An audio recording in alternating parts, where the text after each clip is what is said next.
내년 1월 제주도 체육회장 선거가 예정된 가운데 선거인단 구성을 놓고 관건선거 의혹이 제기돼 선거 공정성에 대한 우려가 커지고 있습니다. 사립대학 감독 권한을 이양받은 제주도가 필요한 시기에는 관리감독에 손을 놓으면서 대학 갈등을 조장한다는 비판이 나오고 있습니다. 한 달 전 발생한 보거 중독 사고와 관련해 경찰은 식당 주인에게 과실 혐의를 추가했지만 원인을 제공한 경찰관 수사에 대해서는 쉬쉬하고 있습니다. 제주의 아르바이트 비율이 전국에서 가장 높은 가운데 10명 중 1명은 최저임금을 못 받는 것으로 조사됐습니다.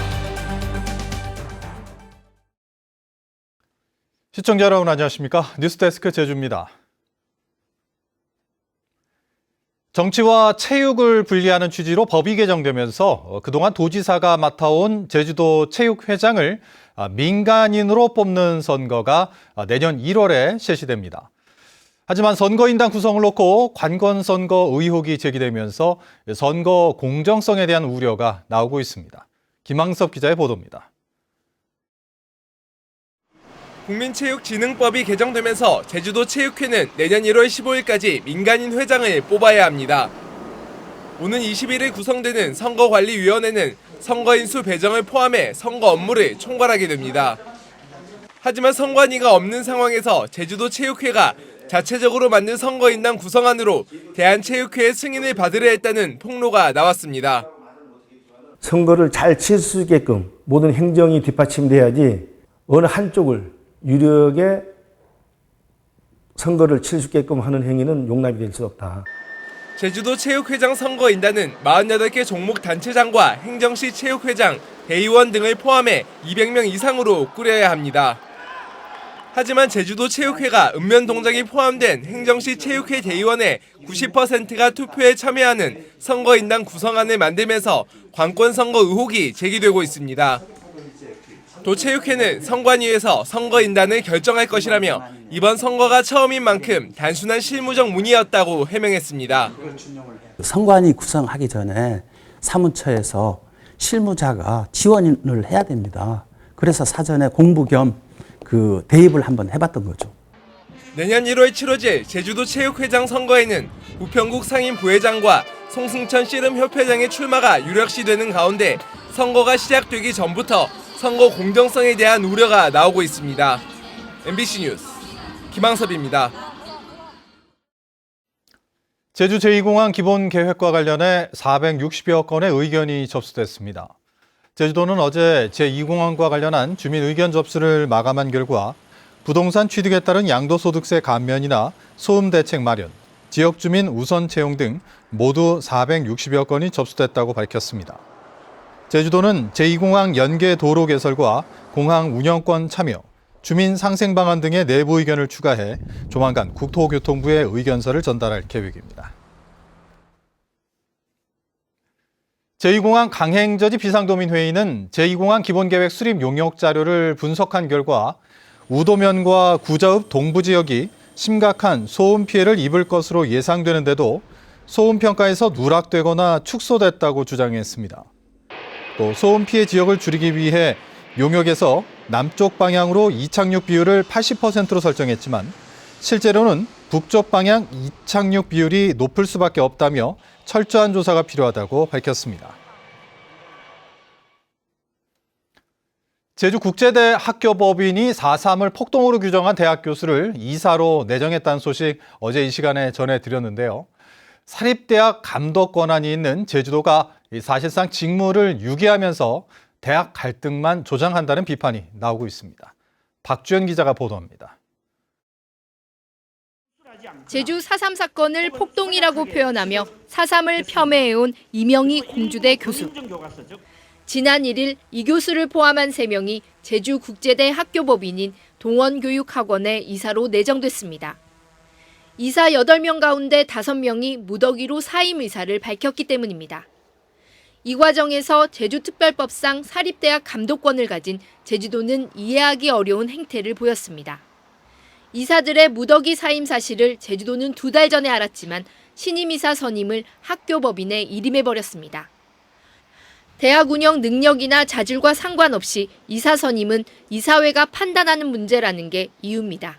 법인에서 이사를 선임하는 게 아니고 지금 이사들이 이제 후보 이사를 내세운 거고 투표를 해서 그 세 분이 선정이 된 거기 때문에 저희가를 뭐 파행이라든지 무슨 뭐 이제 긴급사태라고 보지는 않고요. 관리감독 권한을 가진 제주도가 과반수 이상 이사가 한꺼번에 그만두는 이례적인 상황을 방치하면서 직무유기 논란이 일고 있습니다.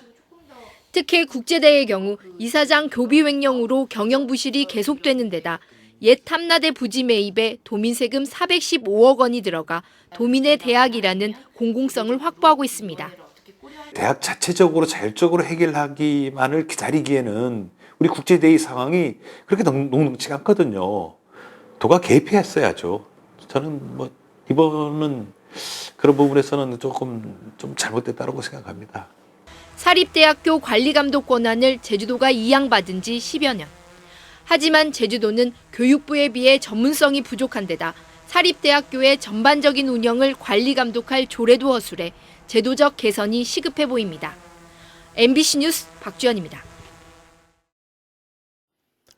제주국제대 학교법인인 동원교육학원이 제주 4.3을 폭동으로 발언해온 이명희 공주대 교수를 이사로 내정한 것과 관련해 4.3 단체가 반발하고 나섰습니다. 제주 4.3 기념사업위원회는 오늘 성명을 내고 제주국제대 학교법인이 제주 4.3을 폭동이라고 표현해온 이명희 공주대 교수를 이사로 내정하는 폭거를 자행했다며 이사 내정을 즉각 철회하라고 촉구했습니다. 기념사업회는 동원교육학원 측이 이명희 이사 내정을 처리하지 않을 경우 범도민적 철회 운동에 나서겠다고 강조했습니다.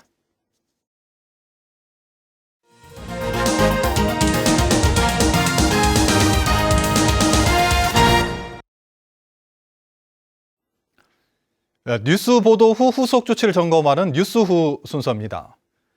현지 경찰관들이 조리사 자격증도 없는 식당에서 이 보거 요리를 부탁해 먹은 뒤 병원으로 실려간 황당한 사고가 있었는데요. 국과수 감식 결과 이 보거 중독이 확인되면서 경찰은 식당 주인에게 과실 혐의까지 더했지만 요리를 부탁한 경찰관 수사에 대해서는 쉬쉬하고 있습니다. 김찬영 기자입니다. 지난달 10일 경찰관 5명이 일행과 회식을 했던 제주 시내 한 횟집. 식당 주인은 조리사 자격증이 없어 현행법상 보고 요리를 해서는 안 됩니다. 그런데도 경찰관들은 보고를 직접 가지고 와 메뉴에도 없는 요리를 부탁했고 요리를 먹은 7명이 마비 증세로 긴급 이송됐습니다. 지인이 갖고 왔어. 모임인데 갖고 왔어. 해달라 해가지고 해서 먹다가 1시간 뒤에 막 복통이 일으켜. 경찰은 당시 식당 주인을 식품위생법 위반 혐의로 입건했지만 요리를 부탁한 경찰관은 입건하지 않았습니다. 보고 중독이 확인되지 않았다는 이유였습니다. 이런 가운데 최근 국과수 감식 결과 혈액에서 보고독이 확인돼 경찰은 식당 주인을 업무상 과실치상 혐의로 추가 입건했습니다. 하지만 경찰관들에 대해서는 관계자 모두를 조사하고 있다면서도 입건 여부나 혐의는 알려줄 수 없다고 밝혔습니다. 한편 보고 중독이 확인되면서 제주시는 식약처 방침에 따라 해당 식당의 영업장 폐쇄를 검토 중입니다. 경찰의 부탁을 받고 요리를 해준 식당 주인은 하루아침에 식품위생법 위반과 과실치상 혐의로 입건되고 식당은 문을 닫을 위기에 놓였지만 경찰은 원인을 제공한 내부 직원에 대해서는 입을 닫고 있습니다. MBC 뉴스 김찬년입니다. 제주 지역은 취업자 가운데 단시간 근로, 그러니까 아르바이트 비율이 전국에서 가장 높은데요. 아르바이트생 10명 중 1명은 최저임금에 못 미치는 시급을 받는 것으로 조사됐습니다. 박성돈 기자입니다. 올해 대학교 3학년인 고 씨는 학교를 다니면서 1년 넘게 쉬지 않고 아르바이트를 했습니다. 방학이면 일주일에 40시간 가까이 일했지만 주당 6만 원꼴인 주휴수당은 받지 못했습니다. 아무래도 눈치 보이니까 주휴수당은 못 줄 것 같다 이렇게 말씀하셔가지고 그냥 그러려니 했어요. 거의 1년 넘어서야 작성했으니까. 고 씨처럼 제주 지역에서 한 주 36시간보다 적게 일하는 단시간 노동자는 8만 6천여 명. 전체 취업자 가운데 23.2%로 전국에서 가장 높았습니다. 아르바이트 근로자의 대다수는 서비스 업종이고 여성이 많은데 제주는 산업 구조가 서비스업에 쏠려 있고 여성 경제 활동 비율도 높아 나타난 결과입니다. 문제는 열악한 근무 환경. 용돈벌이라는 인식 때문에 노동자가 권리를 적극적으로 요구하기 힘들고 사업주도 법 규정을 지키지 않거나 교묘히 피해가는 경우가 많습니다. 한 주에 15시간 넘게 일하면 하루 임금을 더 줘야 하지만 노동자 15.8%는 주휴수당을 받지 못했고 최저임금조차 받지 못한 비율도 11%에 달했습니다. 현실적으로 보시면 오히려 생계를 위해서 아르바이트하는 분들이 너무 많습니다. 자기가 몰라도 이렇게 보호받는 그런 상황이 아닌 이상은 자연스럽게 지금 지역사회에서 부당대우를 받고 있는 사람들이 많은 상황이거든요. 비정규직이 늘어나고 경제활동 참여 인구가 많아지면서 아르바이트 노동자는 20년 만에 2배 가까이 증가했습니다. 전문가들은 아르바이트가 더 이상 예외적 근로 형태가 아닌 만큼 이들을 위한 관리 감독과 제도적 보완이 이뤄져야 한다고 지적합니다. MBC 뉴스 박성동입니다. 오늘 저녁 7시쯤 서귀포시 대정읍 운진항에서 69살 이모 씨가 몰던 승용차가 정박해 있던 선박으로 돌진했습니다. 사고 당시 배 안에는 사람이 없었지만 이 씨가 다쳐 병원으로 옮겨졌습니다. 경찰은 이 씨가 음주를 한 상태는 아니었다며 정확한 사고 경위를 조사하고 있습니다. 서귀포경찰서는 이웃과 다투다 숨지게 한 혐의로 73살 A 씨를 붙잡아 조사하고 있습니다. A 씨는 어제 새벽 2시 반쯤 서귀포시에 있는 자신의 집에 말다툼 끝에 흉기를 들고 찾아온 78살 B 씨와 몸싸움을 벌이다 B 씨를 숨지게 한 혐의입니다. 경찰은 A 씨가 흉기를 뺏은 뒤에도 폭행을 이어가는 등 정당방위 범위를 넘었다고 판단해 폭행치사 혐의를 적용할 방침입니다. 제주지방법원 서근찬 판사는 체크카드를 이용해 신종 금융 사기를 벌인 혐의로 기소된 37살 김모 씨에게 징역 6개월에 집행유예 2년을 선고했습니다.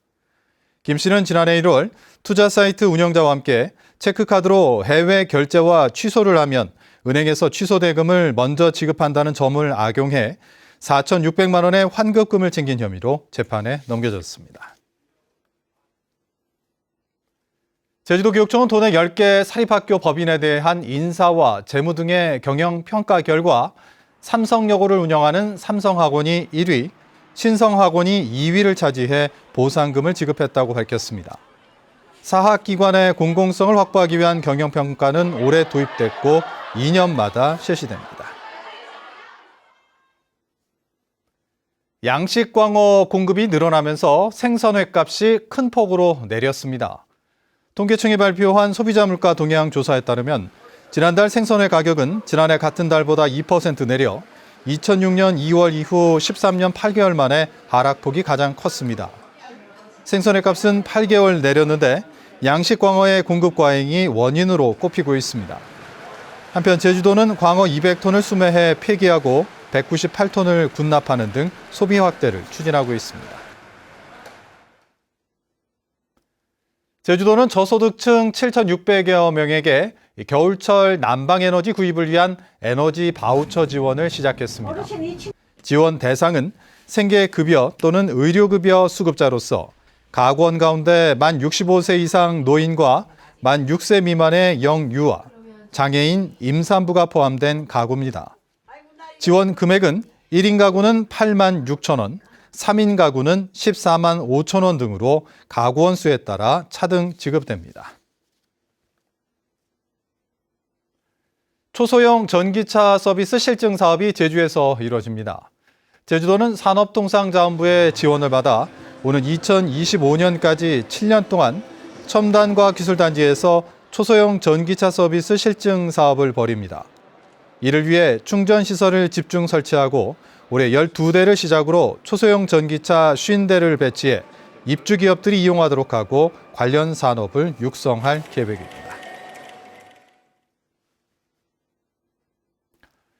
뉴스데스크 제주를 마칩니다. 시청해주신 여러분 고맙습니다.